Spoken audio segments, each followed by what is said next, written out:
A'udzubillahi minasyaitonirrajim. Bismillahirrahmanirrahim. Assalamualaikum warahmatullahi wabarakatuh. Innal hamdalillah nahmaduhu wa nasta'inuhu wa nastaghfiruh. Wa na'udzubillahi min syururi anfusina wa min sayyiati a'malina. May yahdihillahu fala mudhillalah wa may yudhlilhu fala hadiyalah. Asyhadu an la ilaha illallah wahdahu la syarikalah wa asyhadu anna Muhammadan abduhu wa rasuluhu la nabiyya ba'da. Allahumma shalli wa sallim ala hadzal nabiyil karim wa ala alihi wa sahbihi ajmain. Ya haq adkhilna mudkhala sidqin wa akhrijna mukhraja sidqin wa ja'alna min ladunka sultanan nasira. Ja'al haq wa zahaqal batil innal batila kana zahuqa. Ya alim Allahumma alimna ma yanfa'una wa anfa'na bima 'allamtana wa zidna ilma wa arina al-haqqa haqqan warzuqna ittiba'ah wa arina al-batila batila warzuqna ijtinabah. Rabbana innana amanna faghfir lana dzunubana wa qina adzabannar. Allahumma ighfir lil muslimin wal muslimat fi Filistin wa fi kulli makan. Allahumma ansur ikhwanana al muslimin wal mujahidin fi Filistin wa fi kulli makan ya aziz ya jabbar ya rabbal alamin. Amma ba'd. Alhamdulillah, segala puji dan syukur adalah milik Allah, Tuhan semesta alam yang telah menciptakan kita, dan karena rahmat dari Allah kembali kita berjumpa di channel YouTube kesayangan kita, yaitu channel iDream TV, dalam program zikir, doa dan amalan, di mana insyaallah kita akan kembali mencari tahu ya apa saja amalan-amalan atau juga mungkin doa-doa yang bisa kita kerjakan berdasarkan perintah yang disebutkan di dalam Al-Quran dan juga diajarkan oleh Rasulullah SAW. Tidak lupa kita baca salawat dan salam. Allahumma salli ala Sayyidina Muhammad wa ala ali Sayyidina Muhammad. Assalamualaikum ayuhan Nabi wa rahmatullahi wabarakatuh. Semoga Allah terima salawat dan salam kita dan dilimpah curahkan kepada para Nabi dan para Rasul, wabil khusus ya Rasulullah Muhammad sallallahu alaihi wasallam. Dan semoga kita termasuk orang yang akan berbahagia nanti pada saatnya ketika berjumpa dengan Allah di yaumul mahsyar. Dijauhkannya kita dari siksa api neraka, dimasukkan ke dalam jannahnya, dan dipertemukan dengan Rasulullah sallallahu alaihi wasallam di tepi sebuah telaga yang sangat indah, di bawah sebuah pohon yang sangat rindang, insyaallah. Amin ya rabbal alamin. Sahabat iDream yang dirahmati Allah dimanapun Anda berada, di dalam kesempatan kali ini dalam program zikir, doa dan amalan, saya akan mengangkat ya satu amalan dan juga doa ya tentang keutamaan sholat tahajud dan doa di dalamnya. Jadi sahabat iDream yang dirahmati Allah, memang salah satu amalan yang begitu kuat ya anjurannya untuk dikerjakan di dalam Islam ya, setelah amalan-amalan wajib, yaitu adalah sholat malam atau qiyamul lail ya.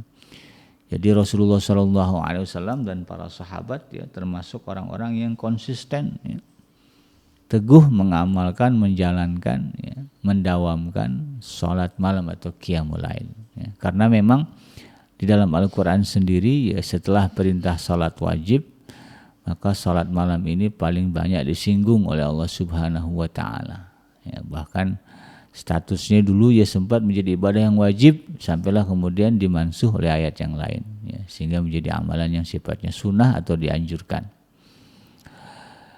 Di dalam hal ini banyak sekali ya kalau di dalam Al-Quran perintah yang menunjukkan kecintaan Allah Subhanahu wa taala terhadap ya, hamba-hambanya ya, yang kemudian meluangkan waktu untuk bangun di waktu malam dan melaksanakan sholat. Bahkan semakin panjang durasinya, itu akan semakin menaikkan derajatnya di hadapan Allah Subhanahu wa taala.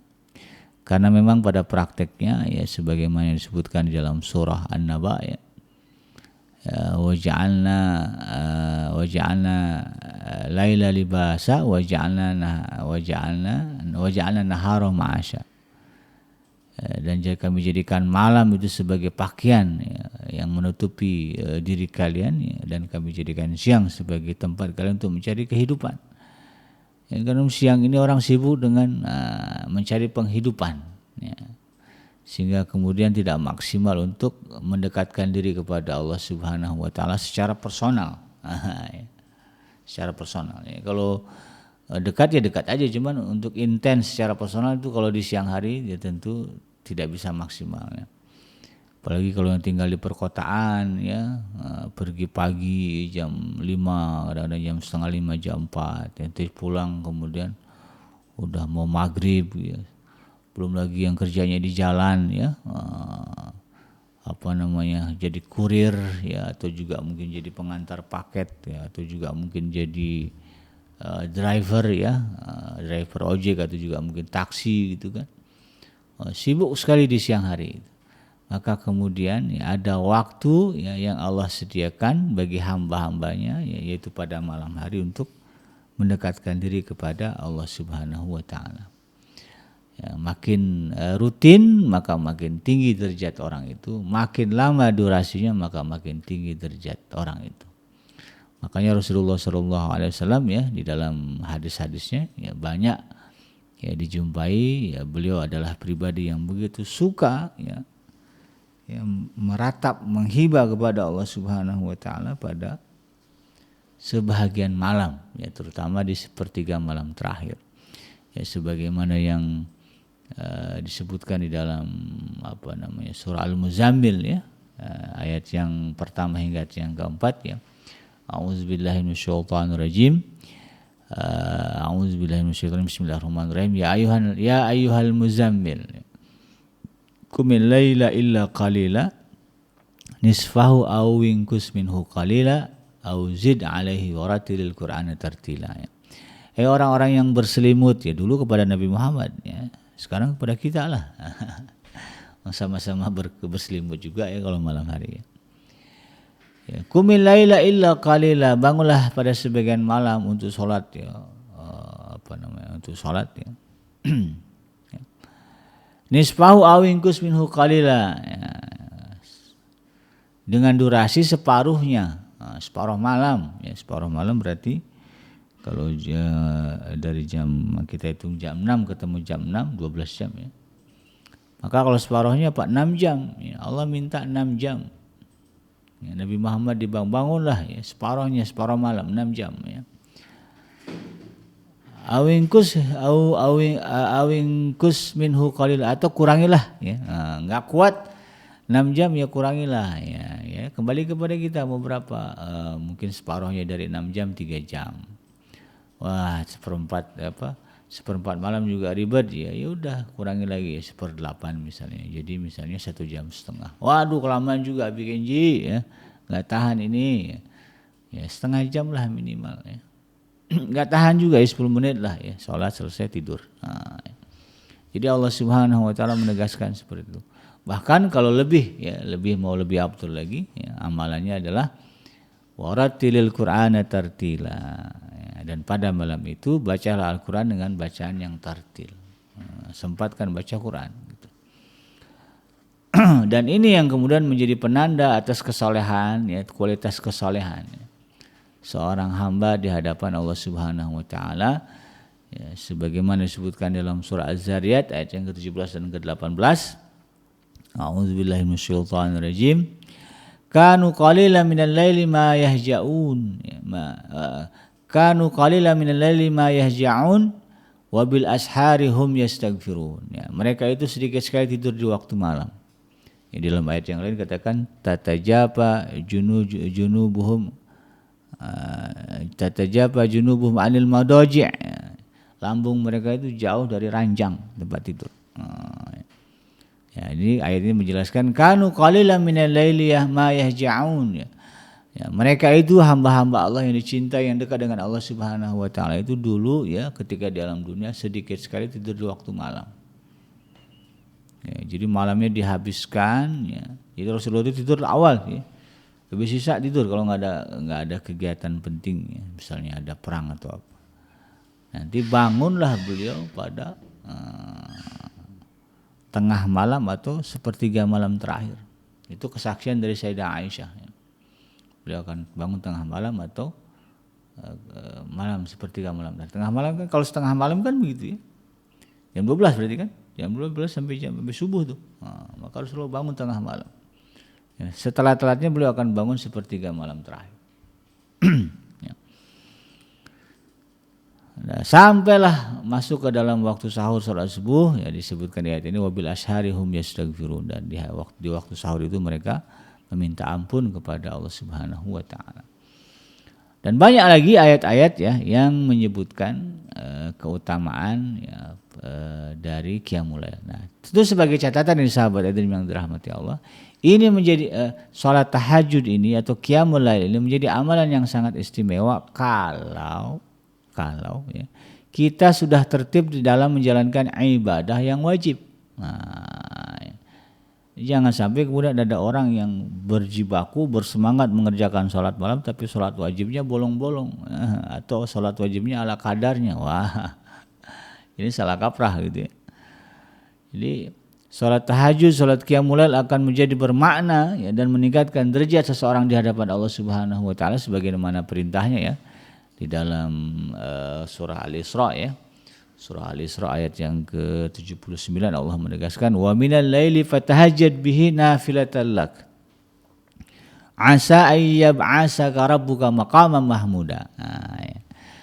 Dan pada sebagian malam tadi ya boleh yang Allah perintahkan separuhnya 6 jam atau juga mungkin kurangi dari itu ya. Maka pada sebagian malam lakukanlah sholat tahajud ya sebagai satu ibadah tambahan bagimu. Mudah-mudahan dengan itu Allah Subhanahu wa taala Tuhanmu mengangkatmu ke tempat yang terpuji. Ya.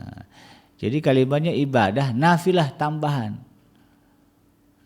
Dan enggak akan jadi nafilah kalau kita enggak punya dasarnya. Ya gimana sholat tahajud menjadi sholat tambahan kalau kemudian sholat wajibnya enggak pernah. Dia menjadi tambahan ketika kita mengerjakan sholat yang wajib. Kita jaga sholat yang wajib dengan maksimal, lalu kemudian kita tambah dengan sholat tahajud, maka sholat tahajud ini efeknya adalah ya, sebagaimana disebutkan di ayat yang penggalannya, asa ayyab'asaka rabbuka maqaman mahmuda. Mudah-mudahan Allah Subhanahu wa taala akan mengangkat ya, kita ke derajat yang terpuji. Jadi itu yang ini untuk meluruskan saja ya. Kadang-kadang model begitu, ada orang yang berbangga-bangga dengan sholat tahajud tapi kemudian tidak maksimal dengan ibadah yang wajib, terutama sholat lima waktu. Jadi jaga dulu sholat 5 waktu, subuh terbangun tepat waktu ya. Kalau bisa sebelum fajar ya, sebelum azan sudah bangun ya, ambil wudu, sholat ringan 2 rakaat, lalu kemudian beristighfar ya, minta ampun kepada Allah Subhanahu wa taala, lalu kemudian sholat subuh ya, itu baru betul begitu ya. Kemudian sholat zuhur ya, lagi di kantor ya, dengar azan langsung sholat ya, berjamaah atau juga mungkin munfarid ya tidak apa-apa ya, tapi yang penting dijaga betul ya, enggak kemudian ditunda-tunda gara-gara pekerjaan ya. Kemudian apalagi sholat asar di jalan ya, dipilih waktu ya, jangan sampai kemudian ya, tidak sempat sholat di rumah ya keburu maghrib. Ya, kalau sekarang kan enak ya di stasiun ya turun dulu aja ya dari stasiun gitu kan, di mana sholat asar gitu kan, nanti naik lagi ya, kan nggak bayar tuh ya. Nah, sampai kalau sama aja kok jam segini pulang penuh, nanti pulang juga penuh, ya udah mendingan turun dulu ya, mampir dulu sholat dulu nanti pulang lagi. Maghrib sudah di rumah atau maghrib baru nyampe rumah dengan capek-capeknya misalnya, perjuangkan untuk kemudian mengerjakan sholat maghrib. Ya, Isya udah teler karena siangnya capek bekerja, tapi usahakan ya bangun sholat Isya. Nah kalau itu kita jaga tuh dari mulai sholat zuhur ya, kemudian asar, maghrib, isya, subuhnya sudah maksimal, maka insya Allah ketika ditambahkan dengan sholat tahajud, maka tahajud ini akan menjadi asbab atau sebab dimuliakannya kita di hadapan Allah Subhanahu wa taala dan juga di hadapan manusia ya. Lalu apa yang kita baca? Sebaik-baik yang kita baca ya ketika melaksanakan sholat tahajud ini ada juga ya sahabat Adrim. Yang lanjutannya di ayat yang ke-80 surah Al-Isra ya. Kan di ayat yang ke-79 Allah memerintahkan tuh ya untuk kita melakukan sholat tahajud sebagai ibadah tambahan. Nah, di ayat yang ke-80 dan ayat yang ke-81 ini ada perintah ya. dari Allah Subhanahu wa taala untuk membaca doa. Nah, ini ada doa yang Allah perintahkan untuk dibaca. Ini kalau ada yang nanya doa salat tahajud yang bagus apa ini? Ya. Ini yang harus dibaca dulu, yang lainnya tambahan. Yang apa kamu minta rezeki, minta diluluskan, dimudahkan ujian, itu tambahannya. Tapi yang penting tuh ini nih doanya ya. Ini ada di dalam surah Al-Isra surah yang ke-17 ya. Ayat yang ke-80 dan 81. Ini dua penggalan doa yang harus kita baca ketika bangun malam dan melaksanakan qiyamul lail atau salat malam. Ya, ini harus dihafal ya dan dibaca. Apa doanya?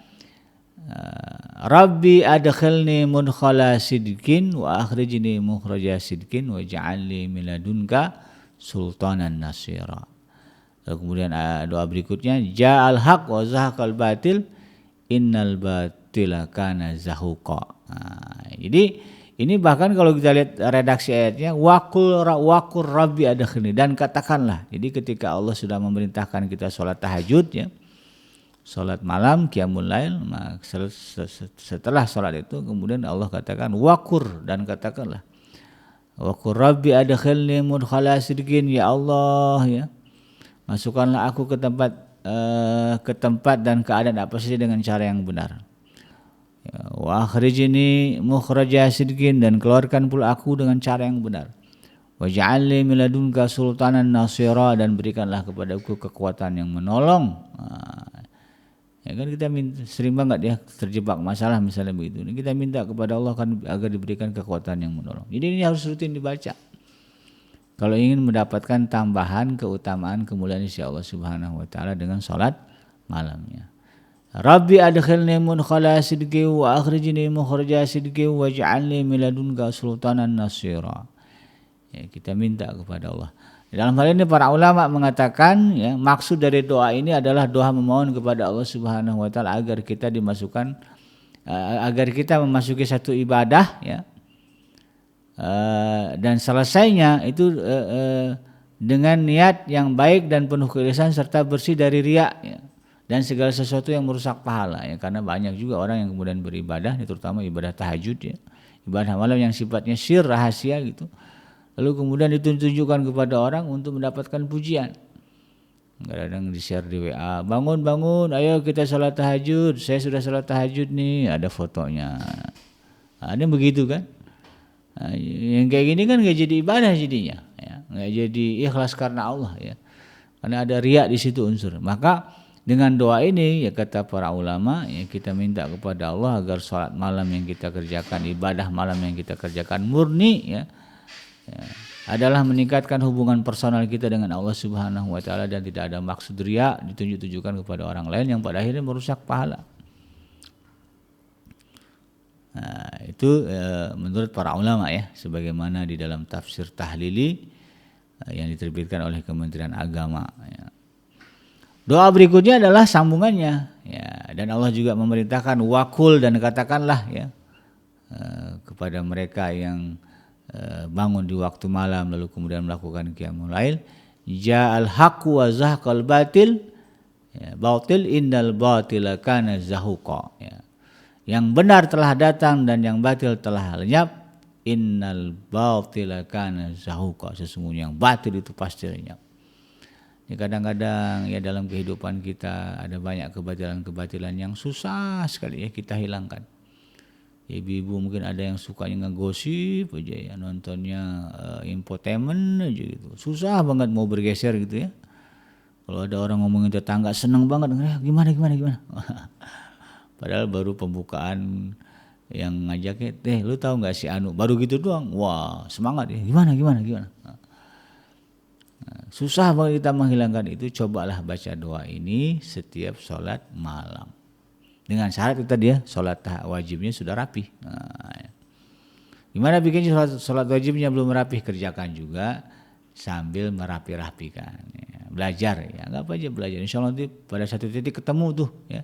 Ketemu sholat wajibnya rapih, sholat tahajudnya kemudian menjadi bermakna. Ya. Ini bagian dari riyadhah ya. Atau olah jiwa ya. Belajar. Baca ini waqul yang dibaca ja'al haq wa zahaqal batil innal batila kana zahuqa. Sesungguhnya yang hak telah datang, maka yang batil akan lenyap. Karena sesungguhnya yang batil itu pasti lenyap.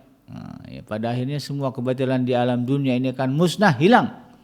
Ya kan akan kiamat. Nggak ada lagi kalau udah kiamat orang yang bisa berbuat batil. Kebatilan ini akan lenyap. Maka kalau ada di dalam diri kita kebatilan-kebatilan yang ingin kita singkirkan, ingin kita buang, coba dawamkan salat malam, qiyamul lail. Lalu kemudian setelah salat qiyamul lail baca doa ini. Lengkap ya dari ayat yang ke-80 ya. Rabbi adkhilni mudkhala sidqin wa akhrijni mukhraja sidqin waj'alni min ladunka sultanan nasira ja'al haq wa zahaqal batil ya innal batila kana zahuqa. Ini doanya ya. Minimal selesai sholat ya. Assalamualaikum ya, baru kemudian angkat tangan baca ini ya. Rabbi adkhilni mudkhala sidqin wa akhrijni mukhraja sidqin waj'alni min ladunka sultanan nasira ja'al haq wa zahaqal batil innal batila kana zahuqa. Bayangkan tuh segala kesalahan-kesalahan yang susah banget kita buang ya. Insyaallah itu akan dikikis oleh Allah Subhanahu wa taala. Dan ketika kita diuji dengan persoalan-persoalan yang berat, ya apapun persoalannya, insya Allah akan didatangkan kepada kita kekuatan yang menolong, sebagaimana minta kita kepada Allah. Makanya di beberapa ustadz ya, sholat tahajud ini jadi senjata untuk memperkaya diri, ya itu memudahkan urusan gitu kan, mau ujian, mau interview, mau apa, malamnya sholat tahajud, ya gitu ya. Karena di situ ada kekuatan yang akan menolong. Ya kita nggak kesana lah ya. Itu perkara Allah memberikan manfaat besar apa tidak dengan ibadah kita itu bukan urusan kita. Karena yang kita cari adalah mardhatillah ya. Mencari keridhaan Allah Subhanahu wa taala. Itu yang paling penting. Perkara nanti Allah mau begini begitu, enggak pun dikasih, enggak masalah. Yang penting kita tetap ya berupaya mencari ridho Allah. Kadang-kadang ada orang yang karena dikasih tahu nih kalau mau kaya ini doanya ini, begitu dibaca nggak kaya-kaya, jadi stres ya. Lalu kemudian meninggalkan amalan itu, ini salah ya. Karena niatnya salah ya. Justru kita ibadah itu bukan mengharapkan itu, tapi mengharapkan keridhaan Allah. Tidak pun Allah berikan kekayaan, kemudahan urusan kita dengan ibadah kita, yang tetap yang kita harapkan Allah memberikan keridhaannya kepada kita, itu aja ya. Jangan dicampur-campur dengan yang lain. Khawatirnya nanti ya yang kita kerjakan tidak menjadi ibadah yang diridhai Allah, dan pada akhirnya kemudian merusak pahala. Jadi sia-sia ya. Karena ada juga ya di dalam surah Al-Kahfi kalau nggak salah ya. Surah Al-Kahfi ini disebutkan dalam surah Al-Kahfi ya. Ada orang-orang ya yang kemudian dia merasa sudah melakukan kebaikan-kebaikan. Padahal kata Allah Subhanahu wa taala dia di akhirat nanti termasuk orang-orang yang merugi. Ya, jadi ada orang-orang kalau disebutnya dia menyangka ya sudah melakukan kebaikan ya, kita lihat di surah Al-Kahfi ya. Annahum yuhsinuna sun'a itu. Ya, mereka telah menyangka telah berbuat dengan sebaik-baiknya. Tetapi ternyata di akhirat termasuk ke dalam kelompok orang-orang yang merugi. Jadi merasa sudah baik di dunia, tapi ternyata di akhirat nggak ada apa-apanya. Ternyata di akhirat pahalanya nggak ada. Kenapa? Itu tadi ya, dihadapkan dengan riya, lalu kemudian dihadapkan dengan niat yang tidak benar, tidak lurus kepada Allah, niatnya karena yang lain. Maka kemudian di Allah kasih juga tuh ya. Kasih mudahnya urusan, dikasih kekayaan, tapi kemudian ketika di akhirat ternyata nggak jadi pahala. Yang kita inginkan justru adalah jadi pahala di akhirat. Karena kehidupan kita yang paling lama yang nggak ada ujungnya di akhirat gitu. Kalau di dunia ini ya sekaya-kayanya kita ya akan dibatasi oleh umur. Belum pernah saya dengar ada orang kaya ya nggak mati-mati ya. Orang kaya juga mati ya, orang miskin juga mati ya, semuanya mati. Itu kata Ustaz siapa itu ya, Dery ya. Demikian sahabat Adrim yang dirahmati Allah, yang mudah-mudahan kita termasuk orang yang mampu mengamalkan dan mendawamkan salat qiyamul lail ini ya, karena banyak sekali riwayat yang menyebutkan betapa salat ini sangat diperhatikan oleh Rasulullah SAW. Kita minta kepada Allah ya, setidaknya ya, sekali atau dua kali dalam kehidupan kita, satu masanya nanti ya, kita mampu melaksanakannya dan merasakan manisnya ya, indahnya ya, kedekatan dengan Allah Subhanahu wa taala melalui salat qiyamul lail ya. Yang benar datangnya dari Allah Subhanahu wa taala dan yang salah semata-mata lahir dari kealfaan dan kehilapan saya pribadi. Saya bikinnya pamit undur. Subhanaka Allahumma rabbana wa bihamdika asyhadu an la ilaha illa anta astaghfiruka wa atubu ilaik. Walhamdulillahirabbil alamin. Wassalamualaikum warahmatullahi wabarakatuh.